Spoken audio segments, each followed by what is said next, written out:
Pemirsa, 7 orang tewas akibat kecelakaan maut di Tol Cipali, Majalengka, Jawa Barat. Informasi tersebut dan sejumlah berita nasional lainnya akan disampaikan oleh rekan Aditya Warman. Silakan Adit dengan laporannya. Baik, Eliza Hasan, pemirsa, kecelakaan maut terjadi di ruas Tol Cipali, Majalengka, Jawa Barat. Setidaknya sebanyak 7 orang tewas dan 3 orang lainnya kritis dalam insiden kecelakaan yang menimpa minibus dan juga tronton pada Minggu pagi lalu. Kecelakaan maut ini terjadi di ruas Tol Cipali, kilometer 161 Majalengka, Jawa Barat. Sebuah mobil minibus menabrak kendaraan truk tronton yang dikemudikan oleh Supardi, warga Bantul, Yogyakarta. Akibat kecelakaan ini, 7 orang tewas seketika dan 3 orang lainnya kritis. Petugas PJR Cikopo Palimanan telah melakukan evakuasi terhadap bangkai kendaraan minibus dan tronton yang mengalami rusak parah. Evakuasi dilakukan untuk menghindari kemacetan di ruas Tol Cipali, arah Cikopo menuju Palimanan, Cirebon.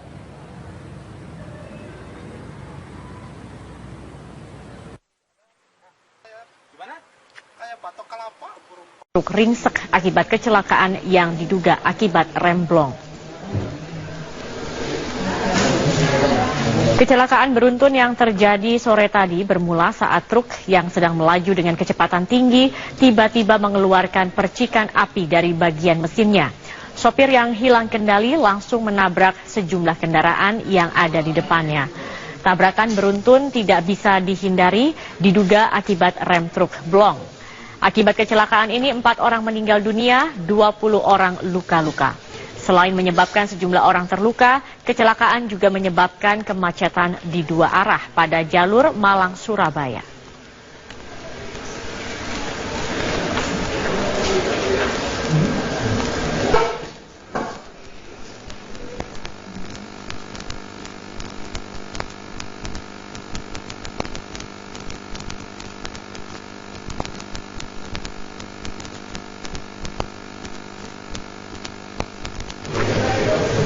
Dan kami akan langsung bergabung bersama dengan Evon Fitrianto selaku Kasat Lantas dari Polres Pasuruan. Selamat malam, Pak. Selamat malam, Mbak. Iya, kronologi dari kecelakaan ini sendiri seperti apa? Ya, jadi awal mula dari truk ini dia mengarah ke Jepang, arah Surabaya. Kemudian mengalami remblong. Tepatnya di Sentut. Ini dia menabrak mobil mobil HRV-nya ini kanan menabrak Vario dan truknya utara dan menabrak mobil kontainer juga terpelancong. Dan satu lagi kita menabrak damper kecilnya depan kanan juga, kemudian baik. Pak Evan, 4 orang meninggal dunia, kemudian 20 orang luka-luka. Saat ini semuanya berada di mana, Pak? Sudah dibawa ke rumah sakit mana? Jadi untuk korban 4 orang meninggal dunia, yang luka-luka hanya 8. Halo? Halo? Ya, silakan Pak Evan. Jadi korban untuk luka-luka hanya 8 orang, sudah kita rawat di Puskesmas Purwodadi, Mbak, dan juga ada di rumah sakit di Marsudi Waluyo, Malang. Baik, sudah dibawa ke rumah sakit, baik. Dan terakhir, apakah semua mobil ataupun truk dan motor-motor yang berada di lokasi kejadian sudah dievakuasi? Untuk kendaraan-kendaraan yang korban ini sudah dievakuasi semua, Mbak, kita amankan dan arus lalu lintas sudah lancar, kecuali untuk mobil dari dump truck yang besar tadi karena berada di sungai jika masih belum dievakuasi, Mbak. Kemungkinan besok akan kita evakuasi.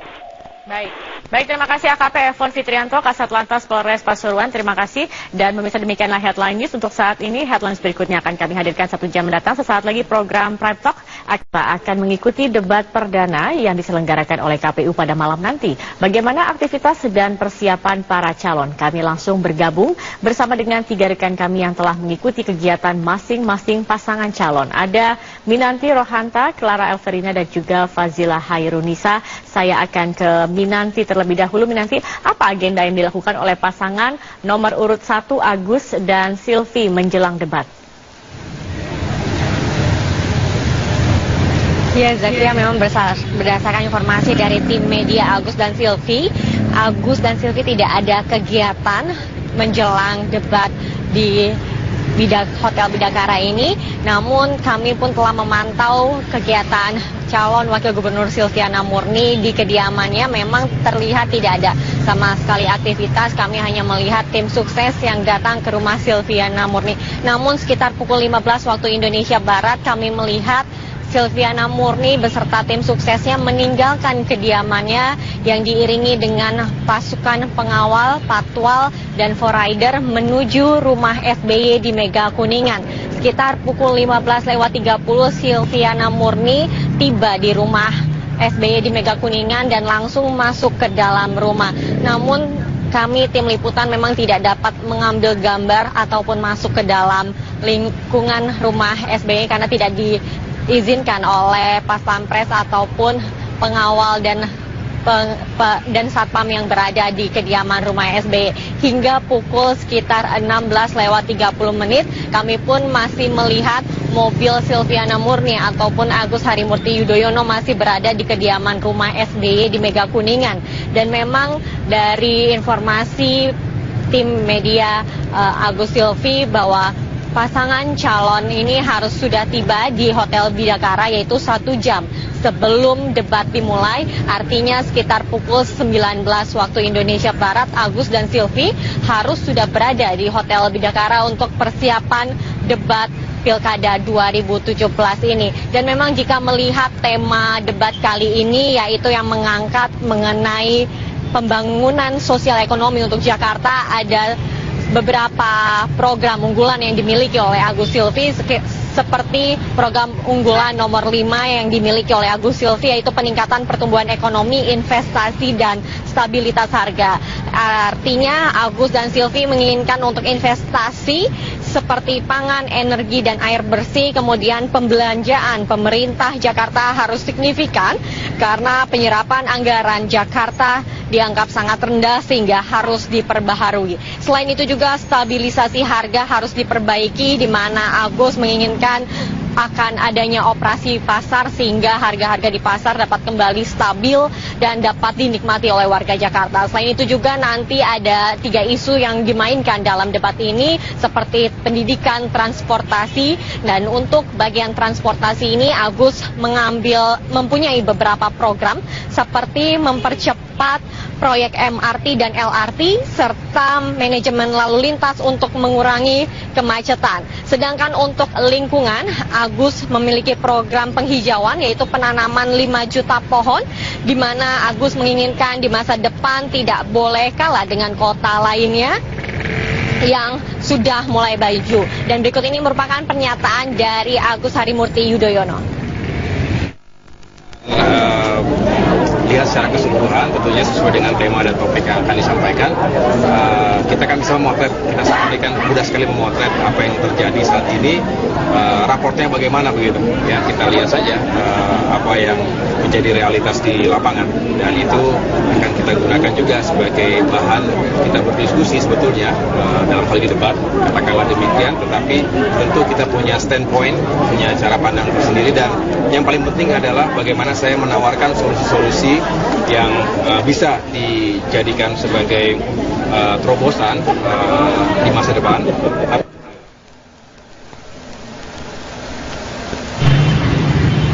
Baik, terima kasih Minanti, dan selanjutnya saya akan menuju Clara. Clara, bagaimana dengan pasangan calon nomor urut 2? Apakah ada persiapan khusus yang dilakukan untuk debat malam nanti? Zaki, ada dua hal yang hari ini disiapkan oleh pasangan calon gubernur, calon wakil gubernur nomor urut 2 Basuki Cahayapurnama dengan Jarod Saiful Hidayat. Yang pertama ialah terkait data. Hari ini Ahok dan Jarod melakukan agenda internal, bertemu dengan pakar, khususnya pakar sosial ekonomi, untuk memperkuat data terkait dengan program kerja dan juga visi misi yang hari ini akan disampaikan oleh Ahok dan Jarod dalam debat nanti. Dan memang data bagi Ahok sangat penting, mengingat setiap visi misi Ahok Jarod ini sudah diperhitungkan secara sesama dan juga terukur. Dan kedua, selain mempersiapkan data, Ahok juga melakukan latihan artikulasi supaya apa yang disampaikan oleh Ahok dan Jarod dalam debat nanti bisa dengan mudah diterima oleh masyarakat. Dan menghadapi debat hari ini, Ahok mengaku optimis dan tidak takut akan diserang oleh kandidat lainnya, karena menurut Ahok hampir semua visi misi program kerja yang dirancang oleh Jokowi dan Ahok saat memimpin DKI Jakarta hingga saat ini hampir seluruhnya sudah terlaksana. Dan bagi Ahok, debat hari ini merupakan kesempatan bagi Ahok untuk mengklarifikasi sejumlah kampanye hitam yang selama ini ditujukan pada Ahok. Dan juga dalam debat kali ini merupakan kesempatan bagi Ahok dan Jarod untuk menjabarkan program kerja atau bukti nyata apa saja yang selama ini sudah dijalankan oleh Ahok dan Jarod. Berikut kita simak kutipan pernyataan dari calon gubernur nomor urut 2 Basuki Cahayapurnama. Kalau ternyata selama ini hanya sebuah kampanye hitam. Nah, kecuali saya memang bohong, gitu ya. Kalau saya memang bohong, memang menutupi, ya saya habis. Buat petahana tuh nggak ada kata bohong, nggak ada kata bilang bertahan. Yang ada justru kecuali apa ya? Saya memang nggak kerjakan. Kalau saya kerjakan semua, kenapa saya takut? Kamu justru kesempatan. Jadi dulu orang berpikir kan, misalnya kamu termasuk kelompok yang percaya apa yang dilemparkan kampanye hitam itu adalah benar. Terus begitu saya bisa jelaskan, kamu kan jadi, oh ternyata dulu aku dibohongin ya. Nah, mudah-mudahan dengan cara seperti itu, yang tadinya ragu-ragu memilih saya dan Pak Jarod jadi milih ya. Zaki ya. Baik, Lara, terima kasih atas informasinya. Dan selanjutnya Fazila, bagaimana dengan persiapan pasangan calon nomor urut 3? Ya Zaki, ya, pasangan nomor urut 3 Anies Baswedan dan juga Sandiaga Uno ini mengklaim tidak memiliki persiapan khusus, namun hari ini mereka menjalani kegiatan seperti biasa tanpa adanya kampanye dan juga sosialisasi. Seperti Sandiaga Uno misalnya yang pagi hari tadi menjalani kegiatan olahraga, ini karena memang Sandiaga gemar sekali berolahraga, yaitu lari dari rumahnya menuju lapangan ABC Senayan lalu bermain basket bersama dengan rekan dan juga tim pemenangan. Lalu Anies Baswedan sendiri ini melaksanakan sholat Jumat dan doa bersama warga di Masjid At-Taqwa Pondok Labu, Jakarta Selatan. Dan setelahnya, yaitu pada siang hari, mereka Anies Sandi ini melakukan pertemuan atau internal meeting bersama dengan pakar-pakar yang diketuai oleh Bambang Wijayanto, mantan pimpinan KPK. Mereka melakukan pertemuan dengan pakar-pakar ini mereview kembali data-data yang akan digunakan atau yang akan disampaikan pada debat nanti malam, juga terkait dengan pemahaman isu-isu terkini. Mengapa pemahaman isu terkini ini menjadi penting? Karena Sandi menilai bahwa masyarakat Jakarta saat ini sudah atau dianggap lebih cerdas dan kritis terhadap isu-isu sentral dan strategis, sehingga diperlukan penguasaan materi terkait isu dengan tema yang ditentukan. Yang tema besarnya akan dielaborasi dalam 3 isu utama, yaitu sosial ekonomi, lingkungan, dan transportasi, serta pendidikan dan keamanan warga. Dan rencananya Anies akan berangkat dari kediamannya pada pukul 17 sore ini, dan namun tanpa ada atraksi atau iring-iringan, hanya dilakukan oleh tim sosial kampanye dengan 100 pendukung yang akan ikut menyaksikan langsung debat di Gedung Bidakara. Berikut ialah pernyataan selengkapnya. Sudah beberapa kali juga tampil di publik. Sebelum ini kan sudah ada debat-debat yang nggak resmi KPUD, jadi kita menajamkan visi kita coba hadirkan sebuah diskusi yang menarik, diskusi yang menjadi sebuah yang memiliki nilai tambah, sebuah acara yang memiliki nilai tambah, dan memastikan bahwa orang yang nonton itu dapat sesuatu gitu dari diskusinya, bukan hanya memperuncing perbedaan, tapi justru mempersatukan, dan kita jadikan debat ini sebagai ajang silaturahmi. Zaki ya.